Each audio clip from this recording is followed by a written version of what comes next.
Well, hey there, and welcome back to Heimler's History. Now, we've been going through Unit 3 of the AP US History curriculum, and in this video, we come at long last to the American Revolution. So, baby, if you're ready to high-five some bald eagles, then let's get to it. So, the main question we're going to focus on in this video is as follows. What factors contributed to the American victory in the Revolutionary War? I just spoiled the ending. The narrative is broken, all the tension is gone. Yeah, America won the war. Like, if you didn't know that already, sorry. But here's the thing. By all accounts, America should not have won this war against Britain, who happened to be the most powerful nation in all the dang world to that point, not to mention that by declaring independence, it had massive economic consequences because the colonists just went to war with their most significant trading partner. So how did the Americans win? Oh yeah, tension reestablished. Now, first, it's going to be very important for you to know that not everyone was on board with independence from Britain, and I mentioned in the last video that the Patriot cause was embodied by the Continental Congress and was encouraged by the widespread reading of Thomas Paine's Common Sense. But despite what we may think, probably no more than half of the colonists actively supported the Patriots. Like, some of them just wanted to stay neutral. Others flat out opposed independence, and they were called the Loyalists because they wanted to remain loyal to the British Crown. And the resistance of the Loyalists was no small thing to overcome. So not only was there opposition from without, but there was also opposition from within. Okay, so the stage is set. Let's get into the war. Now, the Continental Congress appointed George Washington of French and Indian War fame as the general of the Continental Army. And if you think the American Revolution was somehow this glorious conflict bathed in the glow of the rising sun, then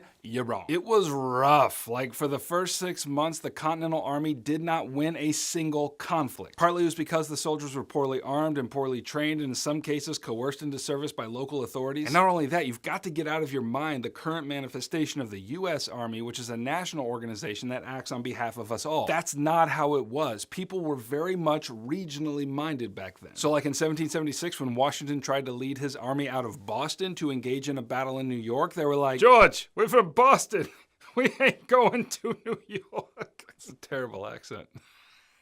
And when Washington pulled rank on those soldiers and said, "You're going," many of them deserted. Like, that line from the Hamilton musical where Washington says in disgust, "Are these the men with which I am to defend America?" Like, that's an actual line from one of Washington's letters. Like, it was an actual dumpster fire. Anyway, while all of that is happening, British General William Howe landed in New York with 10,000 experienced, well-trained troops. Also, about 60,000 American loyalists joined their ranks as well. Which brings us back to our question. How on earth did Americans end up winning this war? Well, Washington soon realized that the only way to win this war was to wage a war of attrition, which is to say to keep the battle going as long as possible so that the British would eventually tire out. And that's exactly what they did. Now, side note, it'll also be important to mention that black Americans fought in this war too. Now, at first, Washington was hesitant to integrate his ranks, but when the British offered freedom to any enslaved person who fought for the British, Washington went ahead and made the same offer. And so over the course of the war, something like 5,000 black men fought for the Patriot cause, and mostly they were free blacks from the North, but some were liberated from the South and fought right alongside white soldiers. So the Americans experienced a well-needed victory when Washington led his troops across the Delaware River on Christmas Eve in 1776 and attacked a group of Hessian soldiers, and these were Germans whom the British paid to fight for them, and actually won. But the most important victory for the Patriots came in September of 1777 at the Battle of Saratoga. Now, it's not that important that you know the ins and outs of how the battle played out, but what you do need to know is why this battle was a big turning point. Benjamin Franklin had been in France trying to convince them to join the Patriot cause, but France was hesitant to do so because up to this point, it really looked like the British would win. But after this stunning victory at Saratoga, Franklin was able to persuade the French to ally with the Americans. And it wasn't because Louis XVI was all misty-eyed over the revolutionary cause or anything. No, he saw it as an opportunity to weaken Britain, and so he brought France in. A year later, Spain and Holland also entered the war against Britain, and this had the effect of spreading out their resources and increasing the cost of the conflict. And with the aid of French guns and ships, the final battle of the war played out in Yorktown, Virginia in 1781. Supported by French naval and military forces, Washington and the Continental Army dealt the British a decisive blow and forced their surrender. And then in 1783, the Paris Peace Treaty was signed by all parties in Paris, and the war was over. In that treaty, Britain officially recognized America as an independent nation whose western boundary would be established at the Mississippi River. And so, ladies and gentlemen, that's how Americans won the Revolutionary War.